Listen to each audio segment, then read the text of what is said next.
chileno ordenado acá en nuestro país. Porque a la fecha solamente teníamos página número 46, abajo, página 46 abajo. ¿Sí, lo ubicaron? 46, 4, 6, los dos números los juntan, 46. ¿Sí? ¿Estamos? Ya. José Manuel Ibáñez, un personaje que evidentemente tiene mucha importancia porque hasta antes que él sea ordenado pastor, solamente teníamos pastores misioneros anglosajones o angloparlantes, ¿cierto? ¿Sí? Mayoría de ellos venidos de Estados Unidos, tenemos un David Trumbull y una serie de otros, ¿no es cierto?, pastores anglosajones que llegaron acá a nuestro país. Sin embargo, uno de los objetivos, ya lo hemos dicho, de los evangélicos protestantes extranjeros, era comenzar a predicar a los chilenos, para que también, dentro de un tiempo determinado, empezara a formar iglesias evangélicas con miembros chilenos, no solamente extranjeros. En la clase pasada ya veíamos que se había formado, ¿no es cierto?, una iglesia en Santiago, de la Santísima Trinidad, ¿no es cierto?, y esa fue la primera iglesia evangélica de habla hispana, donde los sermones, los cultos se decían en castellano. ¿Sí? Bien. Pero aparte de eso, también la idea de estos anglosajones era ver la posibilidad de formar también pastores. Personas que pudieran también hacerse cargo o liderar también estas congregaciones, no solamente ellos. Porque había un tema importante. Los misioneros y pastores anglosajones se dieron cuenta que ellos, aunque le colocaban bastante empeño en cuanto a los sermones, a las predicaciones, tenían un problema de idioma. ¿Ya? Entonces, eso complicaba un poco el entendimiento al chileno. Entonces, por eso es que ellos se dijeron, bueno, para poder acercar más el evangelio a los chilenos, la idea es que también hayan pastores o misioneros chilenos. ¿Ya? Entonces, estas fueron las razones por qué ellos empezaron a ver la posibilidad que ojalá dentro de estas congregaciones o dentro de los chilenos que se convertían, tener también pastores o misioneros chilenos. Bien, y aparece esta figura importante de José Manuel Ibáñez, que fue el primer pastor ordenado acá en Chile, de la congregación presbiteriana. Pero este pastor tenía antecedentes anteriores bien interesantes, porque sus padres también se convirtieron al evangelio y tenían una situación económica relativamente buena. Tanto es así que él sintió el llamado de empezar a trabajar en la obra, ¿ya? Desde muy joven. Entonces su familia le financió estudios en Estados Unidos para irse a perfeccionar teológicamente en Estados Unidos. ¿Por qué? Porque acá en Chile, obviamente, no existían institutos teológicos como los que ustedes están, o universidades, ni nada por el estilo.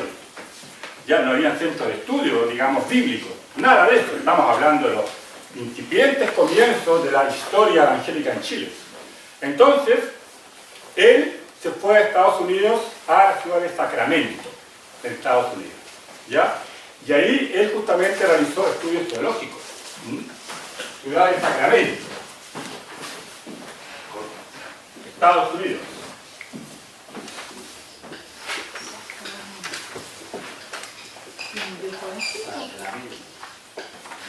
¿Dónde queda la ciudad de Sacramento? El que me dice en qué estado está Sacramento tiene un punto base para la próxima prueba. El que me dice dónde está la ciudad de Sacramento. Había aquí una comunicación, parece. Madre e hijo. En todo caso, bienvenido, estimado, a esta clase. ¿Dónde? ¿Qué estado queda? ¿De Utah? ¿Ah? ¿El estado de Utah? No. ¿Un punto base para la prueba? México. ¡Oh! No, ahí yo le descontaría un punto más. México, claro. Y Utah, casi cerca, medio punto descontado. No es broma, no. ¿Ya? ¿No? Pucha que lo siento. Porque la hora prueba sí que viene difícil. California. Supongamos que se hubiera salvado.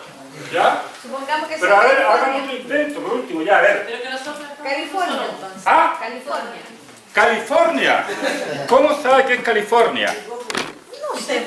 No sé, exactamente es California. Mi cabecita. California.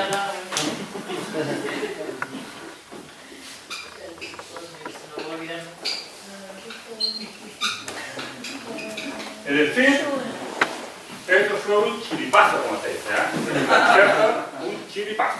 Tiene un punto base para la otra prueba. Lo voy a contemplar. No sé. No sé la verdad. No, pero yo te había comentado a favor de ella, porque California es parte de México. Sí, ya, no. pero en este tiempo claro, si hubiese sido 55 años más atrás, tu respuesta estaba correcta, pero ya en este tiempo era parte de Estados Unidos. En todo caso, ahí voy a considerar algo, voy a ver cuando vea tu prueba, a ver si te coloca alguna décima. Porque claro, es verdad, estaba dentro, antiguamente lo que era México, estaba en Estados Unidos. Estados Unidos, claro, muchas veces nos dicen que Argentina nos quitó mucha Patagonia. Demasiado. ¿Ya? Pero los mexicanos y norteamericanos, increíble la cantidad de territorio que Estados Unidos le quitó a México. Se dan cuenta que muchas ciudades, muchos estados tienen nombres españoles. Sacramento es un nombre español. California también. California, ¿ya? Y todo eso antes era de México, pero en una guerra que hubo ahí con Estados Unidos y problemas de sucesión, ahí, problemas más, problemas menos, Estados Unidos logró justamente conquistar todos esos territorios. Texas también. Texas. También, ¿sí? Entonces, claro, todos esos conceptos que ustedes tienen ahí de países que muchas veces han tenido guerra, han conformado lo que es actualmente nuestro mapa mundi, ¿no? Pero por ejemplo Chile con Argentina, ustedes ya saben, ya nosotros antes teníamos salida por el Atlántico. Toda la Patagonia Argentina era nuestra, ¿cierto? Todo lo que era Bariloche hacia el sur. Exactamente. Interesante una cosa, ¿sí? No fue chiripazo. ¿Sí? Eso no fue chiripazo. Casi salió aplauso. Ahora veamos. No sean tan envidiosos, aplausos. Compañeros que dicen cosas interesantes e importantes. Bien. ¿Cómo se llamaba el personaje que estaba hablando yo? Don José Manuel Ibáñez. Fue el primer pastor ordenado acá en Chile. ¿Y sudamericano? Él estuvo en Sacramento. ¿Y sudamericano también? Dice, Sudamérica, dice el apunte. ¿No? Sudamérica igual que como. Sí, po. Sí, pues claro, correcto. Acá en Chile. Sí, po. Chile. Estoy refiriendo al primer pastor acá en Chile. Él era chileno, pero él Él fue ordenado. fue a estudiar teología a Estados Unidos. Sí. Volvió con el título de teólogo, pero fue ordenado pastor acá en Chile. Pero dice, el cuadernillo dice que fue sudamericano, eso significa que fue el primero Ya. latino. A eso voy, tranquilo. Vamos por partes, tranquilo. Ya, claro. El énfasis es decir que fue el primer pastor chileno. Y además, el primero en Sudamérica. ¿Ya? Entonces, por eso tiene un tremendo valor. Fíjate que en Argentina, en Brasil, en Paraguay, en Colombia, en Venezuela, había un pastor ordenado, obviamente, en su país como tal. Vuelvo a repetir. Él fue a Sacramento. Sacó un título teológico de teología bíblica y capellanía. ¿Ya? Él tenía grados académicos desde el punto de vista teológico. pero cuando llega acá a Chile, obviamente que él tiene que someterse a un examen con los pastores que habían acá en Chile, que eran todos extranjeros. ¿Ya? Bueno, yo sé que en algunas denominaciones así se da la conformación del pastor. Es decir, van a estudiar un seminario, llegan a una iglesia y ahí lo ordenan a él, junto con los otros pastores de la corporación o de la iglesia al cual él pertenece. ¿Ya? Es una forma que, por ejemplo, tienen las iglesias tradicionales históricas, como por ejemplo la Iglesia Alianza, la Iglesia Bautista, ¿cierto? Me parece que la Asamblea de Dios también tiene, y sí, la iglesia de ustedes también igual, ¿cierto? ¿Sí? Ya, es decir, es más como que, más libre, digamos, ¿sí? Es más por llamado, correcto, ya. Porque también de esa manera han llegado a ser pastores algunos hermanos, ¿no? Por un llamado más directo, más, digamos, personal. Pero en este caso la estructura era así. La persona iba a estudiar a un centro teológico, llegaba a su congregación y los demás pastores le hacían una ceremonia, pero primero le hacían un examen. ¿Ya? Le hacían preguntas, y en el caso de José Manuel Ibáñez, una de las cosas que también más llama la atención, que el examen que a él le hicieron los demás pastores, entre esos del Trumbull y todos, gente, misioneros, pastores anglosajones muy conocidos en el tema de la Biblia, 6 horas duró el examen. 6 horas. Hasta un milagro le pidieron. Exactamente.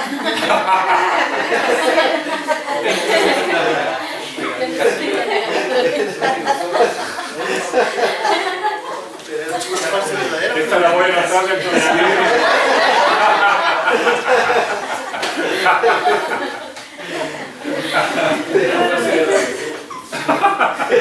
Pero bueno, hacer la historia, 6 horas. Imagínense. Que estuvo siendo bombardeado con preguntas orales, ¿sabes? No era escrita, orales. ¿Ya? Y después... Son como los exámenes de grado. Exacto, una cosa así. 6 horas, imagínate. Y eso llamó mucho la atención en la sociedad santiaguina. ¿Ya? La gente libre pensadora, y los mismos católicos romanos, que leían, oye, pero ¿cómo 6 horas para que la persona sea nombrada pastor? Entonces, eso llamó mucho la atención. Pero por otro lado también, esto nos da a entender la preparación que estos hombres tenían. ¿Ya? Una preparación donde se le hacía cualquier tipo de pregunta bíblica y él tenía que responder al 100%. ¿Ya? Entonces, José Manuel Ibáñez logró pasar la prueba, como se dice, y fue ordenado pastor de la iglesia La Santísima Trinidad, la que hemos conversado en la clase pasada. ¿Ya? Él, a los 22 años de edad, casi 23 años de edad, llega a ser pastor de esta iglesia. Muy joven, porque se fue como a los 16 años a Sacramento, ahí estuvo como 3 años y después vuelve acá a Chile. Pero esas cosas que de repente uno dice, bueno, ¿por qué le pasa a esta gente esto? Una persona que tenía obviamente todo un trabajo pastoral muy importante, porque realmente no solamente fue pastor, sino que además también supo dirigir bien a sus ovejas, en este caso la iglesia de la Santísima Trinidad. Se destacó también desde el punto de vista secular. El gobierno de la época le pidió que él hiciera un anteproyecto de la ley del matrimonio civil en Chile. ¿Se dan cuenta ustedes? No cualquier gobierno de repente le va a decir a un pastor, oiga, por favor, ¿usted me puede hacer el anteproyecto de una ley de la República? Tal vez sí consultarle. Sí, ¿qué opinan ustedes? Pero que le den la posibilidad que él presente un anteproyecto de ley con respecto a la ley del matrimonio civil, que después lo vamos a ver más adelante, obviamente que era algo muy importante. ¿Por qué? Porque el hombre tenía mucho conocimiento, no solamente de la Biblia, sino que también de la realidad circundante de su país. Y eso es lo que hemos tratado de recalcar mucho en esta clase. Es importante tener un conocimiento de la Biblia, pero también tener un conocimiento de lo que pasa en nuestro entorno, en nuestra idiosincrasia. ¿No es cierto? Ya. ¿Viene la presidente Montt o la En ese tiempo, 1875.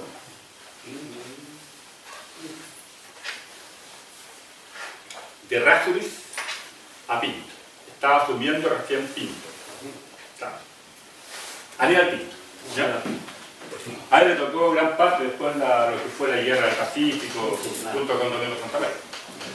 Bien, entonces, a lo que yo iba a lo siguiente, que realmente él estaba haciendo una carrera eclesiástica verdaderamente ejemplar. Y fíjense que él falleció a los 34 años de edad, muy joven. Bueno, yo la otra vez le decía que en esos tiempos, ¿no es cierto?, la gente no vivía hasta los 80, 90 años como ahora. Pero 34 años todavía era una persona que podía haber dado mucho más a la hora. Y falleció.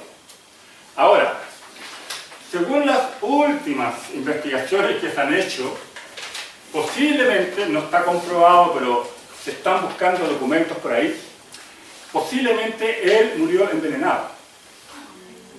¿Ya? Entonces ahí empiezan las sospechas. Eso es un trabajo que están haciendo dos tesistas de la Universidad de Chile, que justamente están trabajando con respecto a personajes importantes que tuvieron que ver con las famosas leyes laicas, que después las vamos a ver. ¿Ya? Entonces ahí por supuesto aparece la figura de Ibáñez como la persona que hizo el anteproyecto de lo que después sería esta ley del matrimonio civil, que sería muy importante en este país.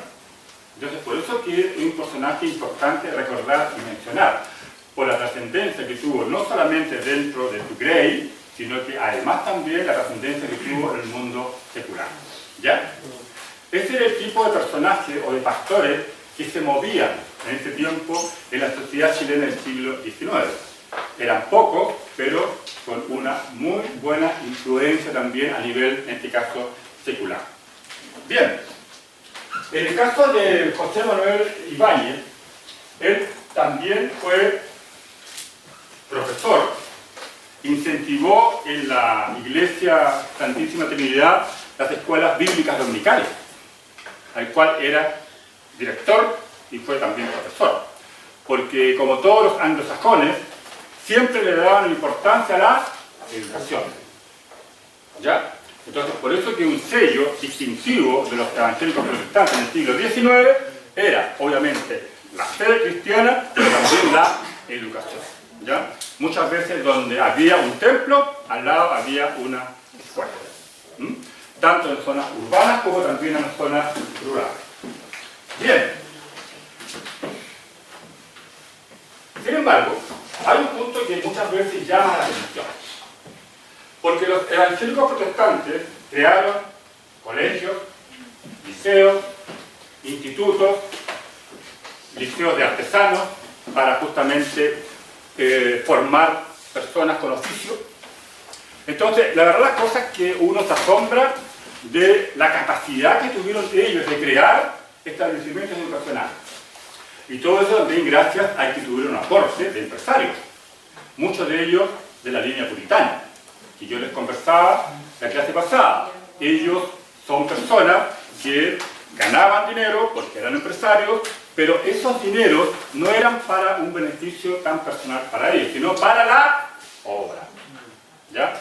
Y gracias a eso se mantuvieron sociedades bíblicas en el siglo XIX. Además también se llegó a mantener esas escuelas, esos liceos e institutos. Una cosa importante, el Estado no financiaba esas escuelas, autorizaba sí su funcionamiento, pero eran escuelas, liceos y colegios totalmente a partir de financiamiento propio, ¿ya? De los mismos evangélicos protestantes, de los mismos empresarios, o cuando era un colegio de cierto nivel, obviamente que ahí los padres apoderados pagaban una mensualidad o una matrícula, ¿ya? Pero ahí no había aporte del Estado, era totalmente por el esfuerzo y trabajo de las mismas congregaciones evangélicas protestantes, ¿ya? Ese es también un punto importante a considerar. Sin embargo, dentro de todo este contexto, uno puede decir, bueno, pero realmente dentro de las escuelas y colegios estaba también entrando lo que era en los principios evangélicos protestantes, porque con los niños que estaban educando, ellos podían ser después los futuros miembros de iglesias evangélicas protestantes. Sin embargo, hay una característica que también tiene una diferencia con nuestros amigos católicos romanos. Porque en esas escuelas, en esos liceos, no se hacía proselitismo religioso. ¿Me entienden el concepto? Sí. No se hacía proselitismo religioso. ¿Qué significa eso? Doña Valentina. Que por ejemplo en un colegio no se hace proselitismo religioso. Diferencia. Diferencia. Aunque había tolerancia. ¿Ya? ¿Sí? ¿Qué más? Llegaban de todo tipo de niños, llegaban de todo tipo de familias y no se excluía a nadie que no fuera de cristiano, ¿Ya? evangélico. Ya, correcto. A ver, dentro de lo que ustedes mismos me dijeron, yo complemento. ¿Funciona como hoy en día se llama el colegio laico? Sí, correcto, sí, claro. Claro. Lo que pasa es que cuando, por ejemplo, un niño o una niña llegaba a un colegio católico apostólico romano, tenía que persignarse, que la Virgen María, que los rezos, y prácticamente el alumno estaba como que obligado a ser católico apostólico romano. Y tenía que ir a misa los fines de semana. Es decir, era como una obligación. Tú estás en un colegio católico romano, entonces tú tienes que ser católico romano. ¿Estamos? Sí. En el caso de los colegios protestantes o evangélicos del siglo XIX, ¿qué pasaba? El día lunes, a primera hora, una oración. El profesor, que generalmente era evangélico o un misionero, un pastor, leía un versículo de la Biblia, cerraba la Biblia y empezaba a hacer la clase secular. ¿No? Nunca. Exactamente. No había en él, ya, y el próximo domingo ustedes tienen que ir al templo. No. Siempre en estos anglosajones, y aquí hay un concepto también bien importante de tolerancia, que puede ser bueno o malo, depende de ustedes cómo también hayan tenido su formación. Pero estos anglosajones no obligaban a la gente. Si tú quieres creer en Dios, bienvenido sea. Si no, no vas. Tu opción. Es decir, ellos no obligaban a la persona a que tú tienes que creer en Dios. No había en ellos ese concepto. ¿Por qué? Porque en ellos había un concepto de tolerancia. Yo tengo que respetar la posición del otro. Por mí, ojalá todos creyeran en Dios. Pero no todos lo hacen. Ahora, lo que sí en mí está es enseñarle, predicarle, hablarle la palabra, por supuesto. Pero si no quiere, ¿qué más? ¿Qué puedo hacer? Bueno, ahí ya acciona el Espíritu Santo, acciona a Dios, ¿no es cierto?, en el tiempo, porque ustedes saben que de repente muchas veces uno, por tratar de lograr que la persona acepte, tal vez hasta uno mismo puede estar presionándolo, hasta torturándolo, digamos, desde el punto de vista en cuanto a que yo quiero que él, ¿no es cierto?, sea cristiano como yo. Entonces, ese es el concepto que tenían ellos. Ellos, lo que les interesaba es que el niño o la niña, ¿no es cierto?, tuviera conceptos básicos de la Biblia, supiera lo que es una Biblia, supiera lo que era orar. Y lo más importante para ellos era que aprendieran a leer y a escribir, que pudieran también saber las operaciones básicas, matemáticas, de aritmética, ¿ya? Entonces, eso era su principal objetivo. Sin embargo, también había otra cosa. Cuando ellos decían, a nosotros queremos que ellos aprendan a leer, es porque también la idea es que después a ellos se les podía entregar una Biblia, si ellos querían, y la leían. Porque en ese tiempo, este país tenía un alto grado de analfabetismo. Entonces, por eso es que muchos, obviamente, aprendieron a leer gracias a estas escuelas, porque en el caso de las escuelas católicas romanas, mayormente se les aprendía a leer el catecismo, esos rezos que es bien formal que ellos tienen, y nada más. Mientras que en el caso de la escuela evangélica protestante se le enseñaba libremente, ¿no es cierto?, a través del silabario, a través, digamos, de una metodología, de tal manera que esa persona pudiera leer cualquier tipo de libro. ¿Entienden ustedes? Un concepto tolerante, bastante amplio. Es un concepto muy propio de la época anglosajona, no hispana. No es un concepto hispano. El concepto hispano es el concepto, eso como que de obligar, si tu papá, tu abuelo son católicos romanos, tú también tienes que serlo. Así es así. ¿Sí? Si fuese así, yo creo que la mayoría de nuestros abuelos fueron católicos romanos, la mayoría. Es decir, nosotros nos tendríamos que por qué estar acá. Tendríamos que seguir la herencia de la familia. Pero ellos decían que no. La persona tiene la libertad de elegir. ¿Ya? Si acepta o no acepta. Yo creo que todos los que estamos acá aceptamos a Jesucristo en forma voluntaria. O alguien fue obligado a latigazo limpio. Solamente Sí. que ese comentario, viendo la definición de proselitismo religioso, bueno, me quedó claro que es un concepto europeo. Sí, claro. Sí. ¿Ya? Y puedo entender que probablemente bajo la realidad en aquel entonces, los líderes religiosos, como el pastor Don Manuel Ibáñez, puede que haya tenido dentro de su ADN cristiano a lo mejor el ser evangelista, no sé. ¿Ya? Puede ser, porque hoy en día solamente se muestra en la práctica la figura del pastor, ¿no? Sí, correcto. Y dejando de lado otros 5 que aparecen en Efesios. Claro. ¿Tú dices evangelista en qué concepto? ¿El evangelista? En cuanto solamente de mencionar y predicar la palabra de Dios. Ya, correcto. Claro, porque aparte de eso, él, como yo les decía, era profesor de la escuela bíblica dominical, por ejemplo. ¿Ya? Entonces, él predicaba, pero también enseñaba. Y para él la enseñanza era muy importante, incluso en algunos textos, en algunas cartas que él escribe, para él lo más importante era la enseñanza, más que la predicación. Recordemos que Jesús, ¿qué es lo que primero hacía él? ¿Predicaba? Enseñaba. Pues. Le tuvo que enseñar primero a los discípulos. Enseñándole a los discípulos, después les predicaba. Una cosa racional, lógica. No tengamos miedo al concepto racional, a lo lógico, porque nosotros siempre actuamos también en forma lógica y racional, ¿cierto? Por supuesto, en el caso de nosotros como cristianos, siempre colocando la fe como un punto importante, una base importante. Pero son conceptos lógicos, pues claro, primero yo le enseño a una persona y después yo le predico. ¿Ya? Entonces, ese sistema que tenía Jesucristo es el que nosotros también usamos. Ahora, la mayoría de los pastores de esa época, como habían muy pocos pastores, tenían que ser profesores y también pastores, incluso después misioneros. Hacían las tres cosas. Porque el misionero, estos estaban en Santiago, pero también tenían que ir a Coquimbo, a Iquique, a visitar otras ciudades, otras congregaciones, ¿ya? Porque habían pocos pastores. Entonces ellos eran evangelistas, profesores, pastores y misioneros. ¿Ya? Y por el mismo sueldo. Y por el mismo sueldo. ¿Ya?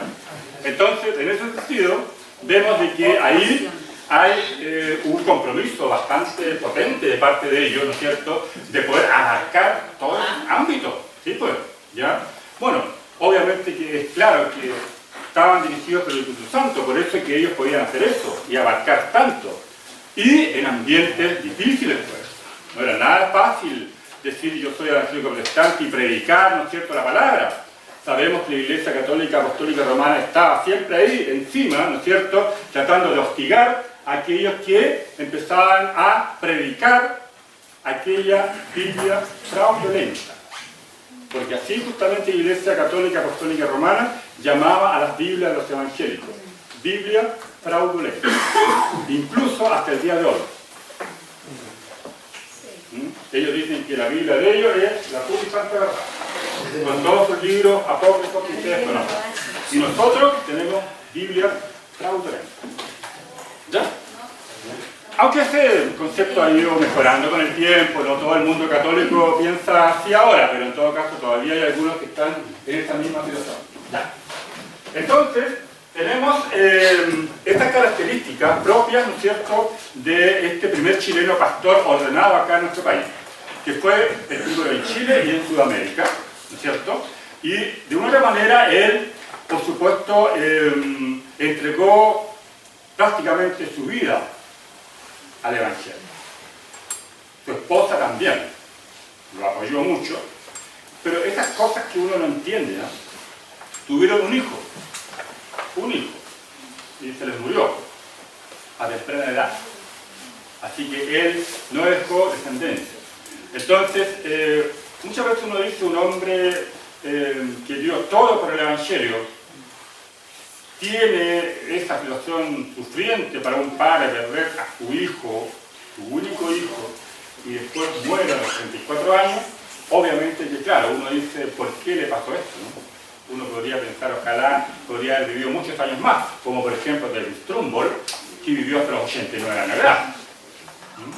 Pero bueno, son los misterios, ¿no es cierto?, que tal vez en algún momento vamos a lograr descifrar o saber, pero en todo caso, eso fue la vida de Ibáñez, que en todo caso, que en el tiempo que estuvo él con vida, realmente hizo un trabajo tremendamente importante porque su mensaje llegó más directamente a los chilenos y él logró convertir a muchos compatriotas, ¿ya? Porque veían en Ibáñez un chileno, igual como ellos. Porque una de las grandes críticas que se le hacía a los evangélicos protestantes del siglo XIX era lo siguiente: oye, pues estos son extranjeros, no son hispanos, vienen de otra cultura, son anglosajones, no son hispanos. ¿Qué vienen a hacer ellos acá? Era una de las críticas que el catolicismo romano hacía.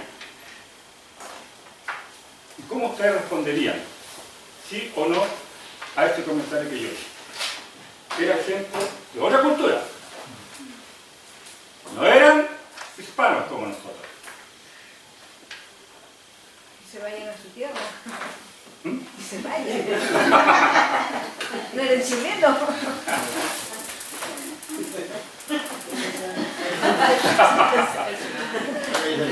Diciendo porque lo que cambiando de cultura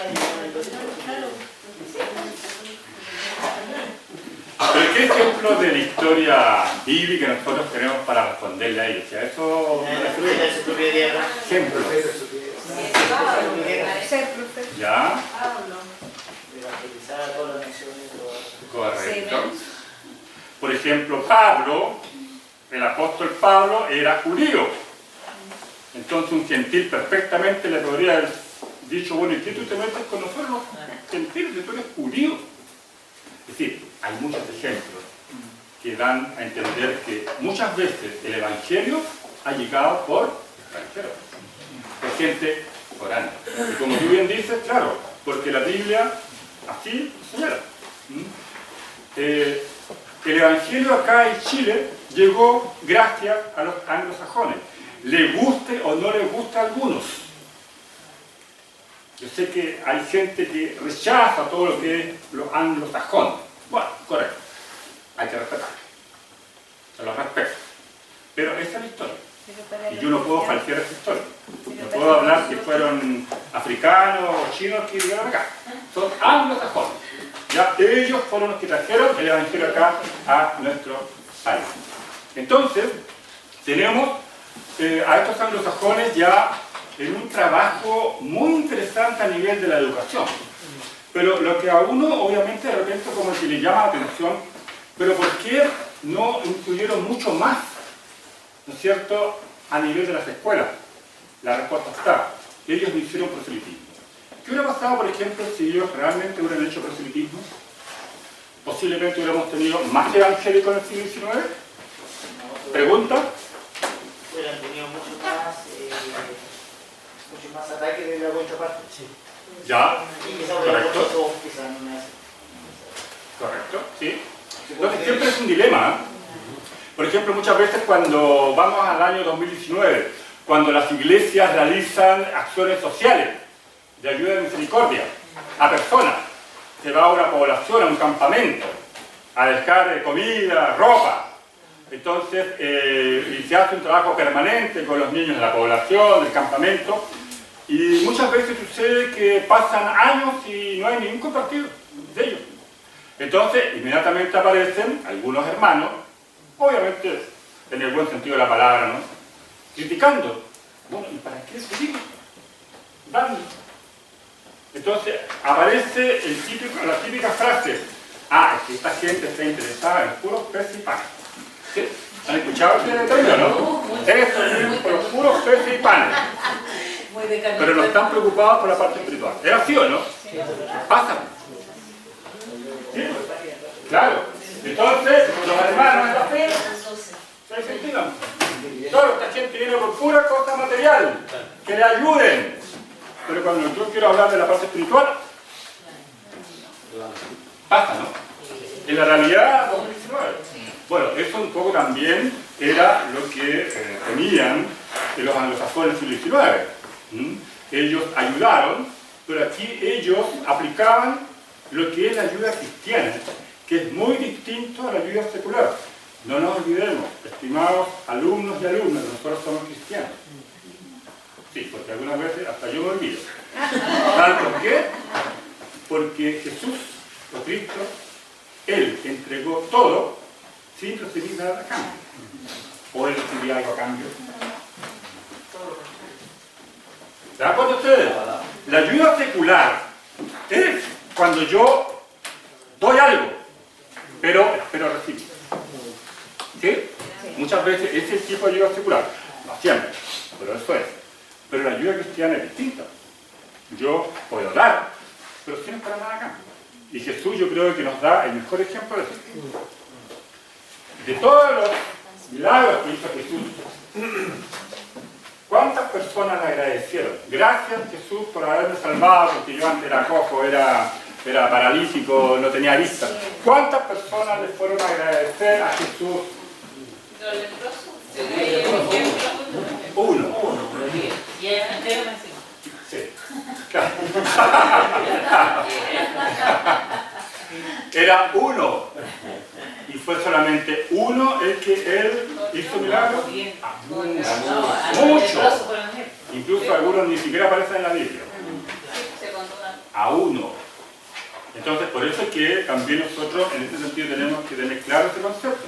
No perder la visión del tipo de ayuda que nosotros como cristianos entregamos. Es decir, nosotros entregamos una ayuda, bueno, y después Dios verá el fruto, el crecimiento, no nosotros. Entonces, ese es el concepto que también tenían los anglosajones, de ayudar, pero sin tampoco estar obligando a la gente, si yo te doy un pan, tú tienes que serte evangélico. ¿Ya? Pero hay una situación que va justamente a provocar un hecho para los evangélicos protestantes de mucha complejidad. Porque yo les he hablado de que siempre hemos estado con el tema que los católicos romanos, obviamente con su actitud fanática, intolerante. Sin embargo, en las últimas 3 décadas, de 1870 hasta en adelante, va a aparecer una corriente filosófica y científica. Y aquí nos vamos a ir a una mirada ultratumba. ¿Estamos? Ultratumba. En las profundidades mismas, las entrañas de la Tierra. Una corriente filosófica que la has visto. En el apunte, que ustedes lo leen toda la semana, y se lo agradezco, por esa gentileza que tienen ustedes todos los días de repasar estos apuntes, hay un artículo, o una más bien lectura, que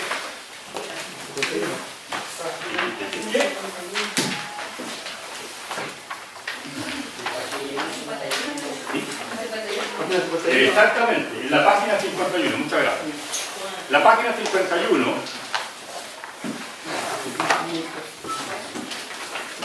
que se llama Materialismo y Positivismo. Y aquí vamos finalmente a llegar a un punto que el hermano Luis me ha estado hablando en las últimas clases en forma fuera de clase, ¿cierto? A propósito de una inquietud que hay. Pero vamos a llegar primero a los conceptos básicos de la filosofía de esta época y por qué, para entender un poco el fenómeno. ¿Ya? Materialismo y positivismo. Estos dos conceptos son claramente dos conceptos que se antepusieron o son antagónicos al concepto cristiano. ¿Ya? En las universidades de repente los profesores están un semestre por lo menos explicándole al alumno el concepto de materia, espíritu, razón, fe, ¿ya? Entonces son términos complejos, difíciles, pero aquí lo vamos a simplificar de una manera entendible. Esto no significa que bajemos el nivel de, obviamente, de conversación, sino solamente simplificarlo desde el punto de vista metodológico. El materialismo se basa en el concepto de la materia. La materia es algo tangible, ¿no es cierto? Algo que uno puede tocar, ¿sí?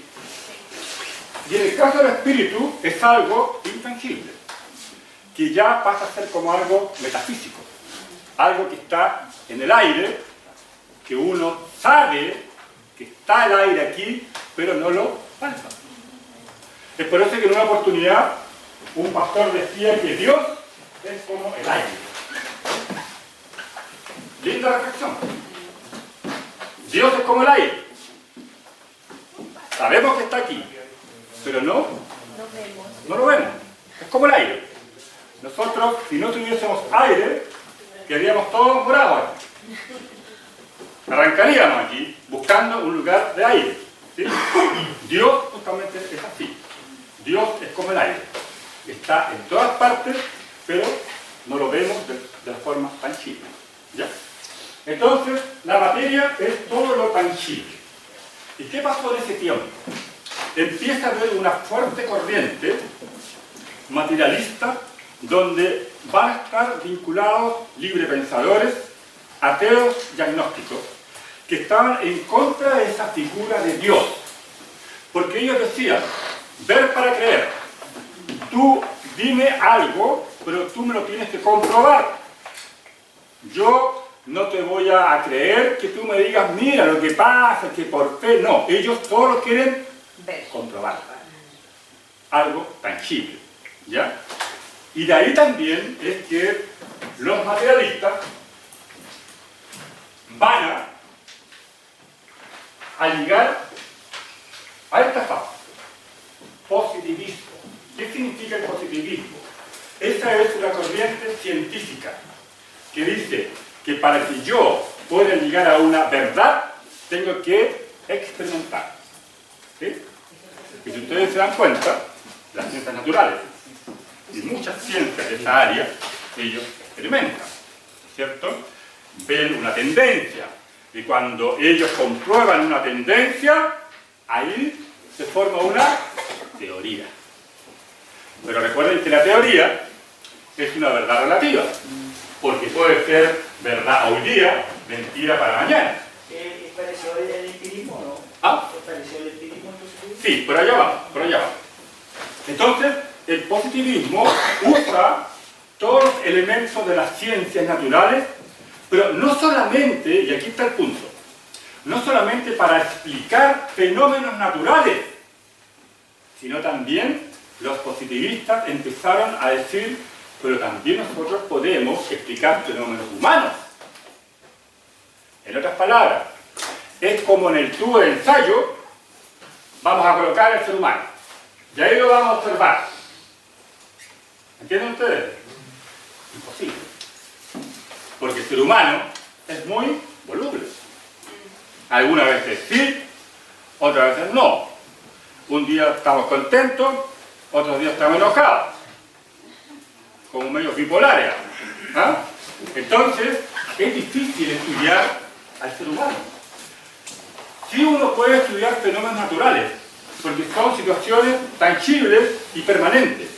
Pero estudiar al ser humano es complicado. Es por eso que muchas veces las ciencias exactas son más precisas y no tienen mayor complejidad. 2 más 2, ¿cuánto es? 4. Y 4 es lo más. Y no tiene mayor explicación. 2 más 2 son 4. Pero si yo coloco hombre más hombre igual, me sale cualquier cosa. Porque es difícil estudiar al ser humano. Me es difícil estudiar al ser humano. Claro, cualquier cosa. Sí. O hombre también. Correcto. Pero yo me estoy refiriendo a hombres en este concepto. Porque a usted le salió como mucho como movimiento feminista, ¿no? Por lo menos lo tomé yo así. Entonces, el tema está que el materialismo decía, correcto, las fórmulas de las ciencias naturales me ayudan a conocer los fenómenos naturales. Nadie lo niega. Pero ¿era una fórmula también apta para aplicarla a los seres humanos? Esa era la pregunta que se hacían algunos teólogos cristianos. ¿Está bien? Sí, la experiencia, el trabajo de experimentar, pero eso, llevarlo a la condición humana para conocerlos a ustedes, eran otros los métodos que había que trabajar. ¿Ya? Y aquí hay un punto muy importante, incluso yo aquí lo marqué.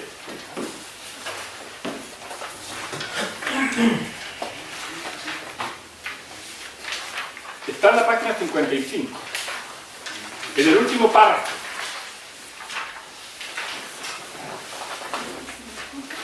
En cuanto al proyecto social del positivismo, con sus conceptos de conciencia humana, igualdad del bien de la humanidad, de la libertad, fraternidad, de la justicia y de una distribución equitativa del bien entre todos los pueblos y todas las clases sociales, Orduña, que es justamente un evangélico protestante de la época, siglo XIX. Ahora, si ustedes se dan cuenta, todos estos conceptos que yo he dicho son muy positivos, pues. ¿Ya? El positivismo, el materialismo busca esto. Busca, por ejemplo, igualdad, el bien de la humanidad, de la libertad, de la fraternidad, de los conceptos de conciencia humana. Yo creo que nadie puede estar en contra de eso, ¿no es cierto? Cuando se busca el bienestar humano, ¿ya? Sin embargo, esta teoría buscaba un bienestar material, dejando de lado la parte espiritual. Para ello, prácticamente, el ser humano se desenvuelve solamente en conceptos materiales. Y la parte espiritual, no, porque eso es intangible. Porque eso nadie puede comprobar, el espíritu, nadie puede comprobar el alma. ¿Dónde está? ¿Me entienden ustedes? ¿Dónde está eso? En forma concreta. Claro, todos somos cristianos, ustedes me van a decir que yo creo por fe, correcto, yo también. Pero ¿dónde está la comprobación? Puedo, digamos, llegar y decir, ah, esta es la fe y la voy a colocar en un tubo de ensayo. Posible. Es imposible. Entonces, esa fue justamente la gran pugna que había en esa época.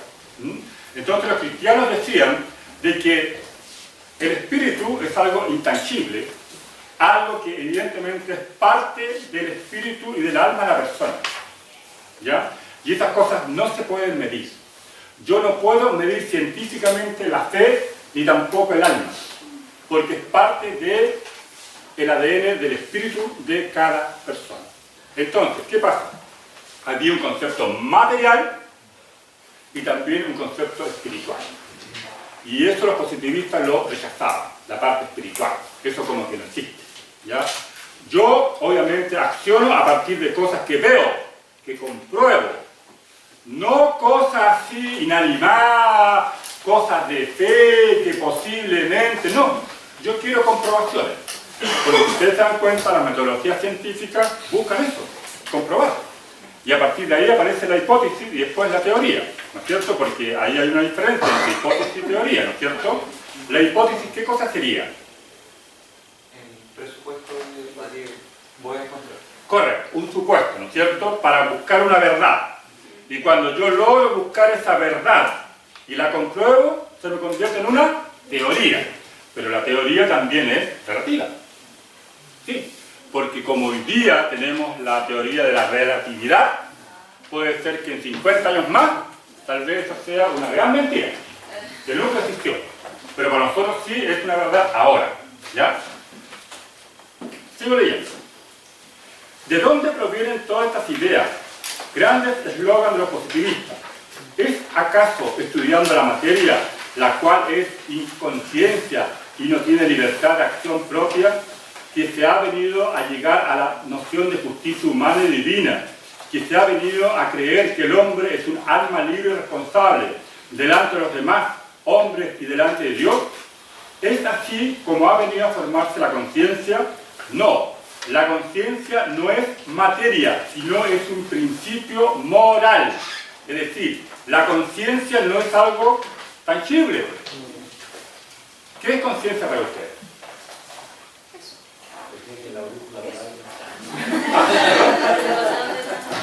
Es lo que estábamos viendo en la verdad. Ah, ya. ¿Qué es la conciencia? A ver. De lo que te ayuda a distinguir lo del bien, el bien y el mal. ¿Sí? ¿Sí? ¿Sí? Correcto, claro. A mí me ayuda eso a tener conciencia de mi propia existencia. Yo existo aquí, en este mundo. Tengo, obviamente, mis formas, mis maneras de comportarme, mi compromiso con ciertos ideales y también, como tú bien dices, la conciencia me permite diferenciar lo bueno y lo malo, lo que tengo que hacer y no lo que tengo que hacer. Pero es algo intangible, la conciencia. Nadie aquí me puede demostrar, a no ser de que haya alguien que me diga, sí, aquí está la conciencia. Esta es la conciencia, material. Posible. ¿Sí? Entonces, cuando ahí se hablaba del tema que la conciencia no es materia, sino un principio moral, correcto. Y la moralidad, obviamente, yo no la puedo tener como algo tangible, porque la moral tuya puede ser distinta a mi moral, ¿sí? Aunque seamos hermanos de la fe. Podemos tener ciertas diferencias, ¿sí? ¿Sí o no? O dentro de los cristianos evangélicos, todos tenemos la misma ética o la misma moral para actuar. Cuidado, teóricamente sí. Podemos tener la misma moral y la misma ética porque nosotros muchas veces nos basamos en la Biblia. Pero en la práctica, ahí la cosa cambia. Puede ser una situación distinta de uno u otro, depende de la experiencia que cada uno haya tenido. ¿No es cierto? Pero de una otra manera, la ética y la moral son cosas intangibles que no se pueden medir y tampoco uno puede colocarlo en un tubo de ensayo. ¿Ya? Entonces los positivistas, que eran personas que gustaban todo de encontrar todas las explicaciones del mundo a través de las ciencias naturales, entonces ellos justamente trabajaban este concepto que también al ser humano había que aplicarle las mismas pruebas o los mismos conceptos de las ciencias naturales. Cosa que eso era difícil para los cristianos que se pudiera cumplir. Porque no podemos, obviamente, mezclar lo material con lo espiritual a la vez. ¿Ya? Entonces, por eso es que en el concepto material estaban los positivistas y en el concepto espiritual estaban los cristianos. Sin embargo, este planteamiento intelectual empezó a ganar muchos adeptos, y especialmente del mundo intelectual, especialmente de los profesores de la Universidad de Chile de esa época, y muchos intelectuales, muchos grupos literarios empezaron a entusiasmarse por estas ideas, porque una cosa era una idea de compromiso de pensamiento, pero más allá no pasaba. ¿Ya? Entonces, ¿qué pasaba en el caso de los evangélicos protestantes? Cuando ellos predicaban, cuando ellos enseñaban la doctrina de Cristo, no solamente querían que las personas se comprometieran desde el punto de vista de su pensamiento, sino de sus acciones. Entonces, claramente, el positivismo era mucho más fácil de hacer, porque yo solamente tomaba una posición mental, una posición, digamos, de pensamiento. Ya, incluso hasta voy a ser el más barragás de toda la gente en Chile, pero yo era positivista. Solamente un compromiso mental. Pero en el caso de cristianos, no. Nosotros sabemos que nuestro compromiso no solamente es mental, sino espiritual y también nuestras acciones. Entonces, en otras palabras, era más difícil ser cristiano, evangélico protestante, que positivista. ¿Lo entienden ustedes? ¿Así? Correcto. Porque son cosas bien complicada en cuanto a los conceptos, porque en lo personal yo no sé cuántos de ustedes han estudiado de la parte esta de ética, de moral y el tema del positivismo, que es como la esencia misma de todo lo que es el concepto materialista. Toda la gente que gusta del materialismo como el día de hoy, obviamente sigue esa línea. Porque el día de hoy... ¿sí? Y el conductivismo. Ya. Tuvimos pruebas y Ah, ¿eres experto? quedamos rayando. Luego rayando con el conductivismo. Ya. Ah, pero la clase anterior era la... Ah, ya.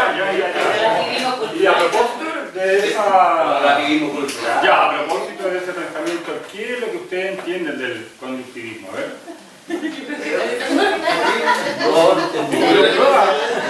Tú lo pruebas, ¿no? Ya, ahora ustedes me enseñan a mí, a ver si captamos la misma idea.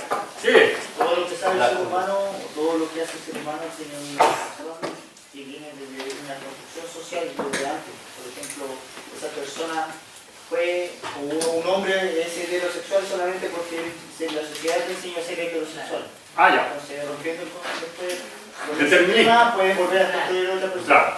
Es lo que se llama actualmente, esta tendencia ahora se llama determinista. Es decir, uno nace de cierta manera y muere de cierta manera. Es decir, aquí no hay movilidad social. El pobre nace pobre, el rico nace rico. Ese concepto. ¿Ya? ¿Sí? ¿Cómo se llama ahora? Esta es la línea determinista que salió del conductivismo.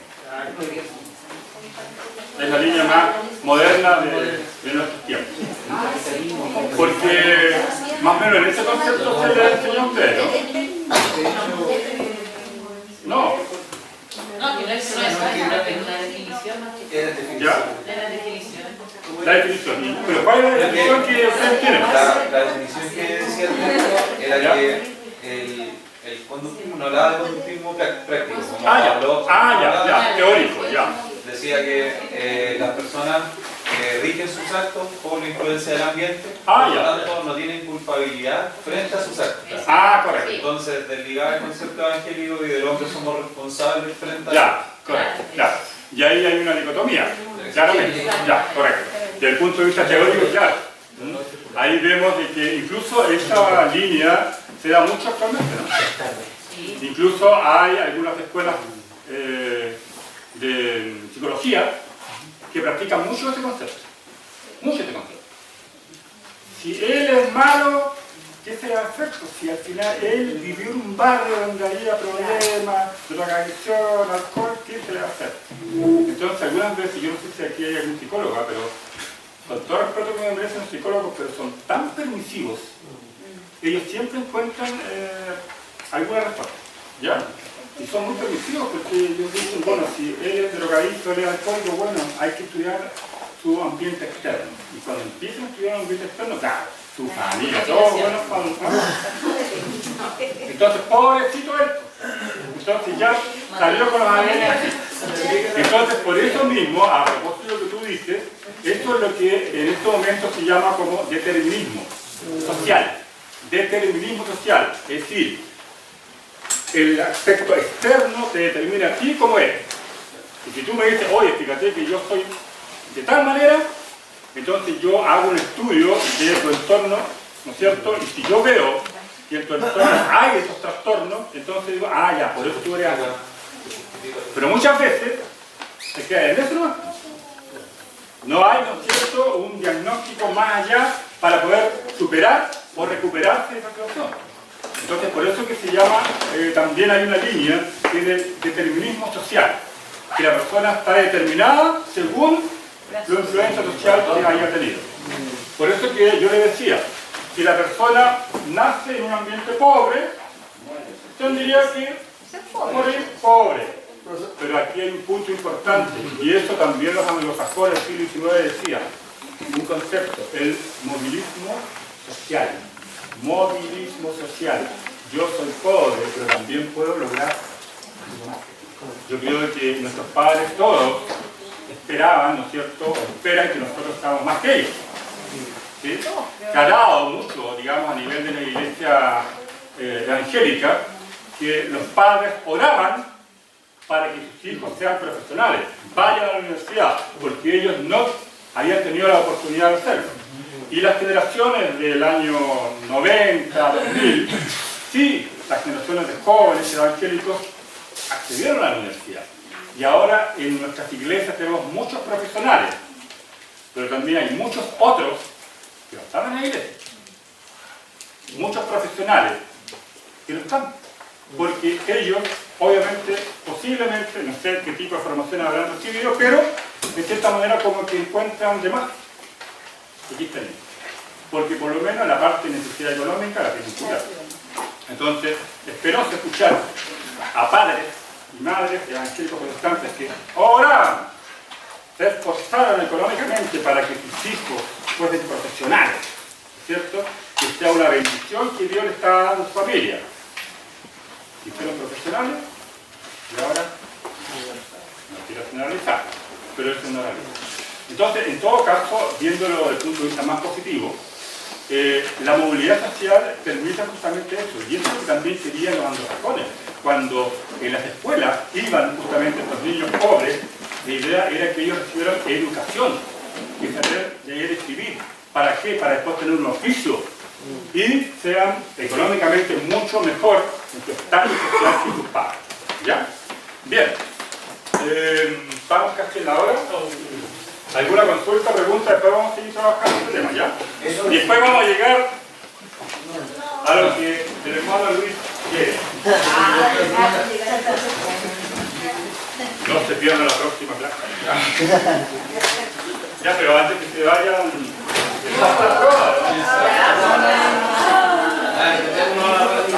Démoslo acá, pero yo con las pruebas. Ya, comentario. Sí, la prueba está normal. Hay gente que le fue muy bien, gente que le fue regular, y gente que como que... Ya, y comentario. Ya, entonces yo voy y no publiqué, digamos, la lista de notas en la puerta del templo, para que no parten vergüenza. Igual como decía Lutero, la bola 95. Ya. ¿Doy el nombre con la nota? Sí, hay que bajar. Por esta vea. Viviana Oyarzún.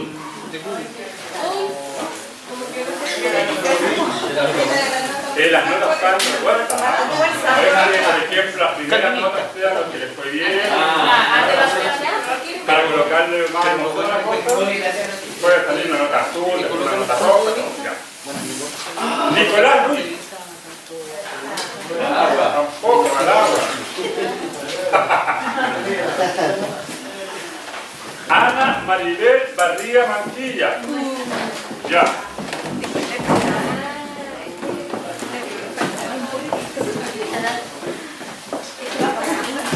Me parece que dice Armando Catalán Molina.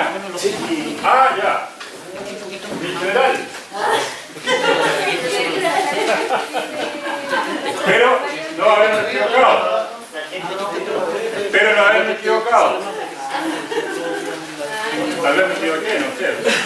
Pero una vez la voy a corregir otra vez.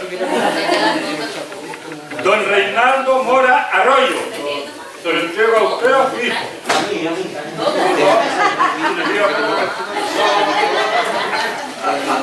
No va a pasar para nada vergüenza. Doña Nicole Mancilla Barrientos. Ya. Pero no haberme equivocado en esa nota. Doña Ivonne Carolina Riveros Vázquez.